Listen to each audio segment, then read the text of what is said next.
This apparition is said to have occurred at the height of the war, the Franco-Prussian War, also called the War of 1870. Pontmain, a small village of about 500 people, was filled with hard-working country folk. The Barbadette family consisted of a husband and wife and their 3 boys, the oldest having gone away to the army. On the evening of January 17, 1871, the 2 boys were helping their father in the barn when Eugene, aged 12, walked over towards the door to look out. He was stunned to see in the sky an apparition of a beautiful woman who was suspended in the air, hovering over a neighbor's house. She smiled at him. She was wearing a blue gown covered with golden stars, a black veil, and a golden crown with a red stripe across it. On her feet were dark blue slippers.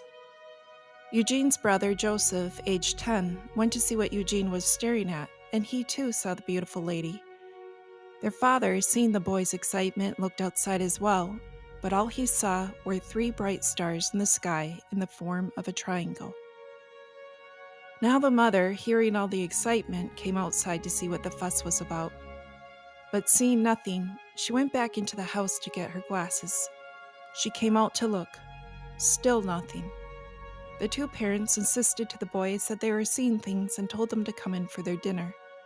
Reluctantly, they went in to eat their meal, but as soon as they were done, they ran outside to see if the lady was still there. To their delight, she was, and she was still in the same spot as before, hovering in the air and smiling, not looking in the least upset that they had gone in to eat their supper. Now the parents are a little worried that perhaps there may be something to this. They sent for Sister Vitaline, the boys' teacher at the school. She as well could see nothing in the sky. It was suggested that the parish priest be called, and soon the priest, along with the neighbor, came to investigate but saw nothing. Sister Vitaline, wondering if only children could see the apparition, called for 2 girls, Françoise Ricker and Jean-Marie Labosse, aged 9 and 11. However, when they sent for them, they purposely didn't say anything about the apparition to the 2 girls to see what they would do. And just like the boys, the girls were startled to see the lady in the sky, but then excitedly began to describe the beautiful lady exactly as the boys had described her.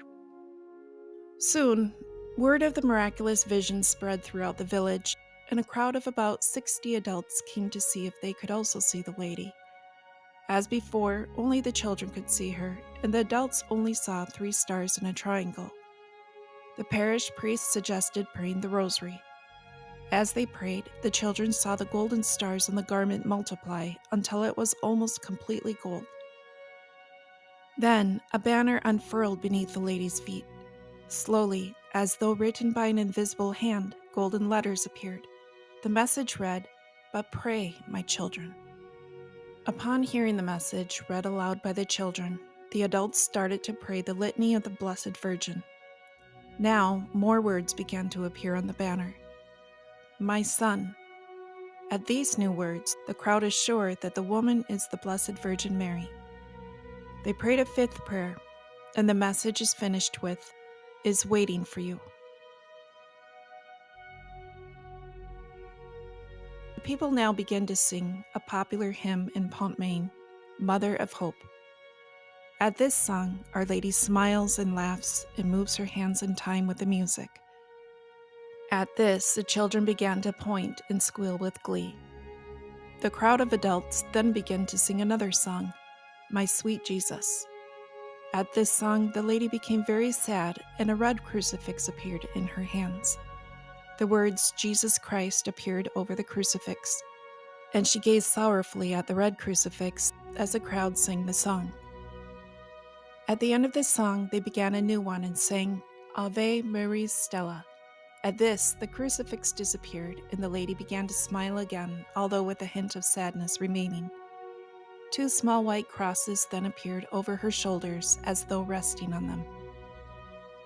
Then, slowly, a white veil began to float upward, eventually covering the apparition completely, and Our Lady disappeared. The vision lasted for 3 hours. That same evening, Prussian forces abandoned their advance. General von Schmidt of the Prussian army, who was about to move on the city of Laval towards Pontmain, received orders from his commander, not to take the city. On the evening of January 17, 1871, the commander of Prussian forces, having taken up his quarters at the Archiepiscopal Palace of Le Mans, told the bishop of that diocese, "By this time, my troops are at Laval." On the same evening, the Prussian troops in sight of Laval stopped at 5:30, about the time when the apparition first appeared above Pont-Main, a few miles away. General Schmidt is reported to have said on the morning of the 18th, "We cannot go farther. Yonder, in the direction of Brittany, there is an invisible Madonna barring the way." The sudden stopping of the Prussian forces in sight of Laval and their retirement the following morning meant, together with the saving of Brittany, the war was practically at an end. On January 23, 1871, a treaty was signed. Soon, all 38 men and boys returned home unharmed. The children grew up, and the two boys, Eugene and Joseph, became priests. One of the two girls that also saw the Blessed Virgin became Father Eugene's housekeeper, while the other girl became a nun. Years later, Father Joseph Barbadette describes the vision in this detail. She was young and tall of stature, clad in a garment of deep blue. Her dress was covered with brilliant gold stars. The sleeves were ample and long. She wore slippers of the same blue as the dress, ornamented with gold bows. On the head was a black veil, half covering the forehead, concealing the hair and ears and falling over the shoulders. Above this was a crown resembling a diadem, higher in front than elsewhere, and widening out at the sides. A red line encircled the crown at the middle. Her hands were small and extended toward us, as in the miraculous medal. Her face had the most exquisite delicacy and a smile of sweetness. The eyes of unutterable tenderness were fixed on us. Like a true mother, she seemed happier in looking at us than we were in contemplating. After the apparition of Our Lady of Hope, on January 17, 1871, pilgrims made up of both the clergy and the laity came to Pont-Main. At the same time, investigations were made about the apparition, and the visionary children were submitted to various intense interrogations. In May of 1872, the construction of a shrine was authorized, which was consecrated in October of 1900. In 1905, Pope Pius X elevated the sanctuary to the status of a minor basilica. Pope Pius XI gave a final decision regarding the Mass in office in honor of Our Lady of Hope of Pont-Main. A final papal honor was given to Our Lady of Hope on July 16, 1932, by Cardinal Pacelli, who later became Pope Pius XII, by passing a decree from the chapter of St. Peter's Basilica that the statue of the Blessed Lady, Mother of Hope, be solemnly honored.